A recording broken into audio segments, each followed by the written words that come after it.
Série de vidéos sur les polynômes du second degré. On me donne une fonction f définie par la relation f de x égale à 3x carré moins 6x plus 4 et on nous demande de montrer que pour tout réel x, eh bien f de x est égal à 3 facteur de carré de x moins 1 plus 1. Si vous n'avez pas encore commencé cet exercice, eh bien faites une pause, essayez de le rédiger par vous-même. Alors cette question en fait consiste à transformer une fonction donnée sous forme développée, fonction polynôme du second degré donnée sous forme développée, en fonction du second degré sous forme canonique, passer de la forme développée à la forme canonique.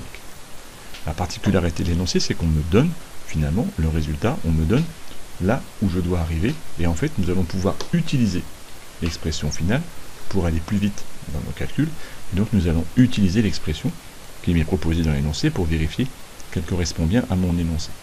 Et donc, comme dit en introduction, nous allons partir de l'expression proposée dans mon énoncé, mais on ne peut surtout pas commencer par écrire f de x égale à 3 facteurs du carré d'x moins 1 plus 1. On est bien d'accord de dire que cette égalité qui est marquée dans mon énoncé est l'objectif, ça va être ma conclusion, et il serait complètement faux de commencer à écrire f de x égale 3 facteurs du carré d'x moins 1 plus 1. L'écrire comme une égalité voudrait dire que c'est vrai, et donc que ma démonstration est terminée.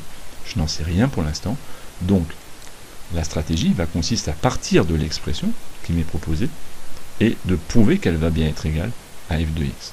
Cette question en fait est assez facile, c'est un petit développement. On va d'abord développer l'identité remarquable, le carré de x moins 1, qui fait x carré moins 2x plus 1. Après nous allons développer le 3, qui va me donner 3x carré moins 6x plus 3. On va ajouter le 3 et le 1, ce qui fait 4. Et si on n'a pas fait d'erreur de calcul, l'expression obtenue doit être égale à f de x. Là, on a bien prouvé que f de x était égal à cette expression-là. La question est donc terminée. Nous avons répondu pour tout réel x, f de x est bien égal à 3 facteur du carré d'x moins 1 plus 1.